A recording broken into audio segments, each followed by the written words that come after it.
Queridos amigos, reciban todos ustedes nuevamente un cordial saludo. Retomamos nuestro café literario después de este receso que nos dimos habiendo ya realizado 12 episodios. No los vamos a repetir todos los títulos, trataremos de hacerlos más visibles en la web.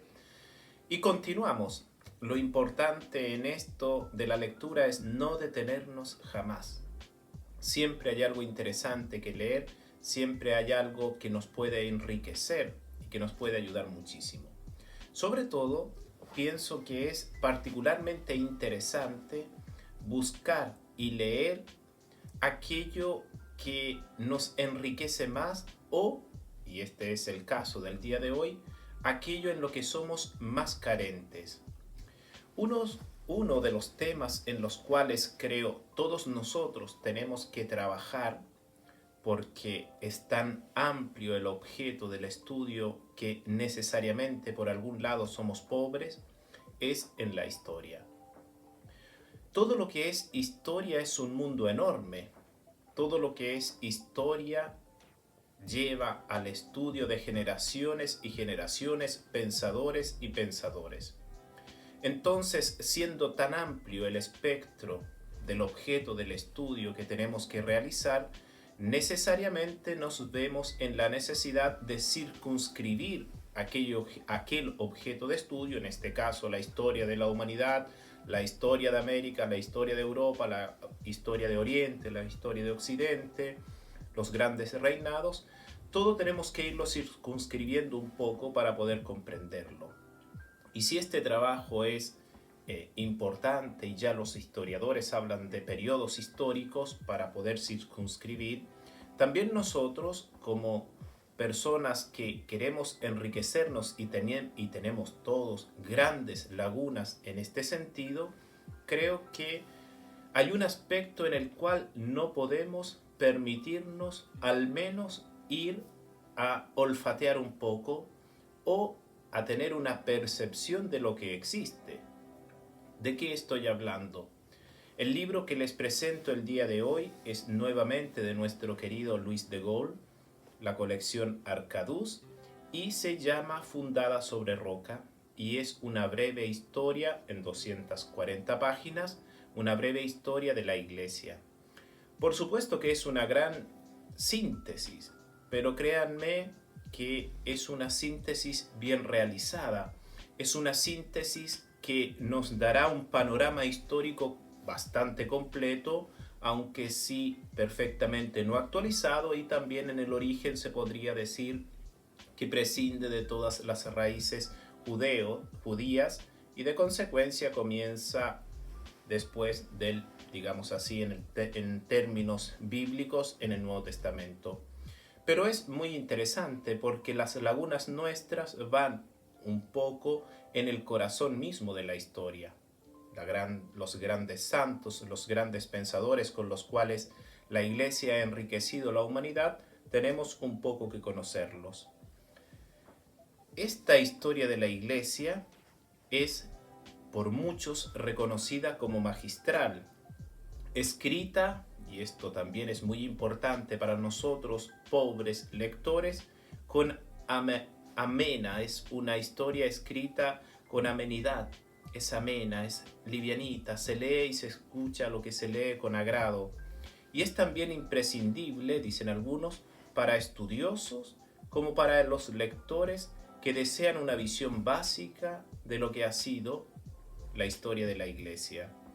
El Papa Pío XII animó al autor a que escribiera una historia y en esta historia de la Iglesia tratara de hacer conocer la misión de la Iglesia en el mundo. Entonces, un hombre, como ya sabemos, Louis de Gaulle, de él hemos visto la vida de Agustín, sabe escribir, sabe contar y sabe hacer ameno aquello que está contando.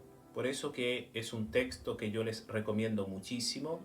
No se van a arrepentir de invertir en la compra de este libro y no se van a arrepentir también el contenido que enriquecerá lo que cada uno de ustedes poseen.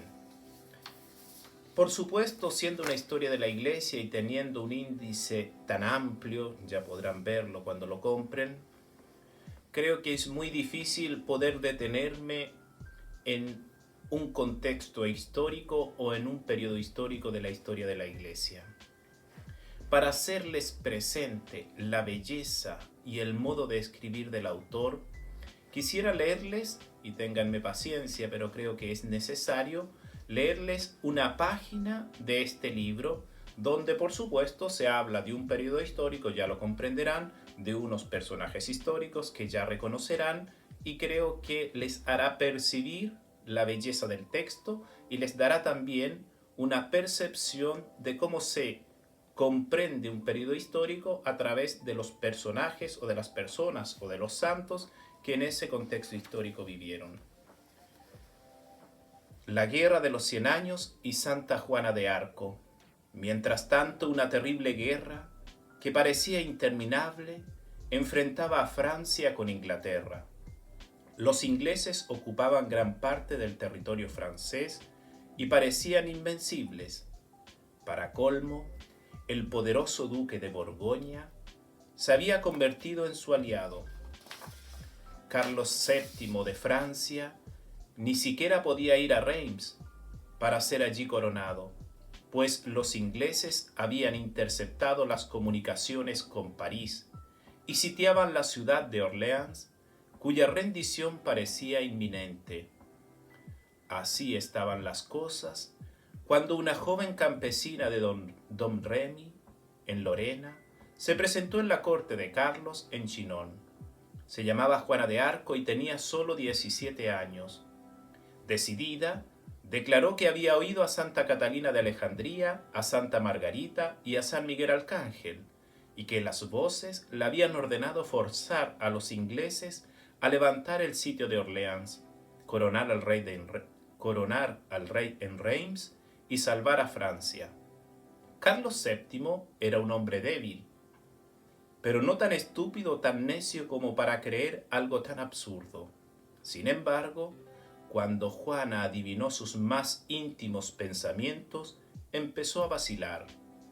La sometió a una prueba con sus mejores teólogos, de la que salió airosa. Finalmente, la puso al frente de su ejército. Los generales franceses trataron de convertirla en una figura meramente decorativa, pero no tardaron en descubrir que salían derrotados cuando seguían sus propios planes y triunfaban cuando seguían los de ella. Y tenía sus planes, vaya si los tenía. Logró que los ingleses levantaran el asedio de Orleans y entró en la ciudad a caballo, cubierta con una armadura y empuñando un estandarte. Venció a los invencibles. En todas las batallas condujo a Carlos VII a Reims y colocó en su cabeza la antigua corona de los reyes de Francia. Cumplida su misión, quiso retirarse y regresar a su aldea, pero el rey y sus consejeros no se lo permitieron. Una página entonces fascinante de este libro fundada sobre roca, una figura como la que hemos escuchado, fascinante también para todos nosotros, una mujer intrépida como tantas en la historia de la Iglesia. Entonces les aconsejo la lectura de este texto, ya ven el modo de escribir, ya ven el modo de contar las historias, de narrar los acontecimientos de una forma estupenda, mucho mejor que cualquier serie de televisión, mucho mejor que cualquier síntesis histórica, lo mejor es ir a las fuentes. Entonces les dejo con esta propuesta de lectura que estoy seguro les va a hacer muy bien. Que todos ustedes tengan una buena semana. Les deseo lo mejor.